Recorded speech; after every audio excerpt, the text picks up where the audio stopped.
Hello, welcome back to Desta's Home Living. I would like to thank all my subscribers, fans, and everyone else who watches my videos. Thank you so much for the love and support that you're showing me. I'm humbled. So today I would like us to make a banana bread, and it's simple with very few ingredients that you will easily find in your kitchen. So here we have two cups all-purpose flour. We'll need salt. This is bicarbonate of soda, vanilla essence.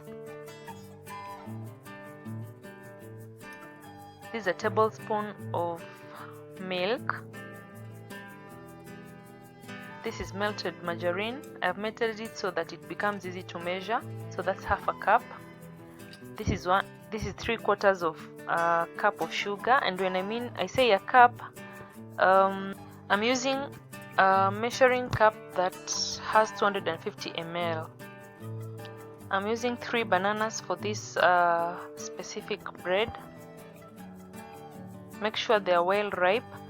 I'm also using 3 eggs. So let's get started. We start by measuring and mixing the dry ingredients. So into the 2 cups of all-purpose flour, I'm adding a teaspoon of baking soda and half a teaspoon of salt. Mix that well and put aside. Next, you're going to make the batter using the half cup of melted margarine and the 3/4 cup of sugar. So we beat that well, yeah, and then we add the eggs and continue beating.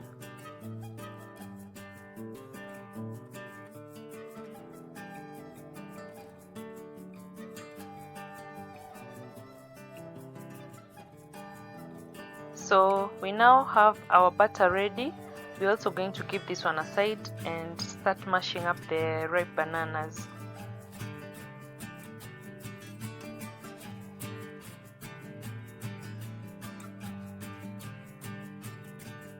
So I'll be mashing these ones with a potato masher, but you can as well use a fork. It does quite a good job. Yeah. So mash well and make sure that there are no lumps around up until you have a soft, smooth paste. So at this point, we add in our 1 tablespoon of milk and the vanilla essence. So here we have 3 bowls, one for the batter mix, this one is for the mashed bananas, and the other one for our flour mix. So we'll start adding in bit by bit, alternating the banana mix and the flour mixture into our batter, and each time make sure to combine well. At this point, my oven is preheating at 180 degrees so that immediately I'm done mixing up the batter, then it just goes in for baking.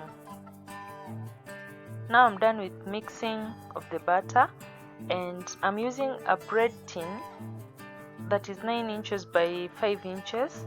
I have lined the base with a parchment paper to make it easy to remove it from the pan, and the sides I've greased it with some oil.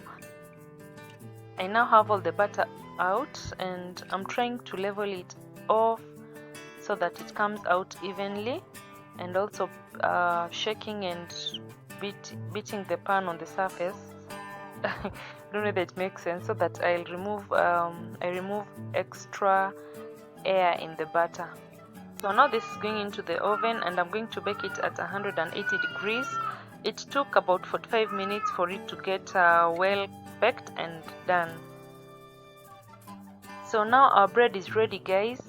It's yummy and looking very nice. I had placed it outside for it to cool, and my daughter decided to taste it before everyone else. I'm lucky that I got there earlier, otherwise I wouldn't have anything to show you guys. So let's see how it has baked. It has a very pleasant and attractive color, and it's coming out of the pan really easy. That's why I like using a parchment paper at the base. Yeah, look at that. So we're going to peel off this parchment paper, the base, carefully and slowly. It has some extra oil that I had greased the pan so that the paper doesn't move around as you pour in the butter. And look at that, it's yummy. You will want to try this. At this point, guys, I have to make an apology. I had paused my camera for a moment, and when I was back, I forgot to press the record button. So I would have shown you the part I was slicing the bread, but at least I have something to show you.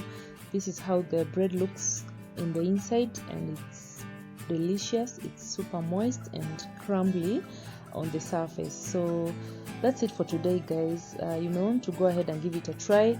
As always, thank you so much for watching and clicking onto this video. Let me know down in the comment section below how it goes, and if you have any question, I'll be there to answer it. So thank you so much for watching my video today.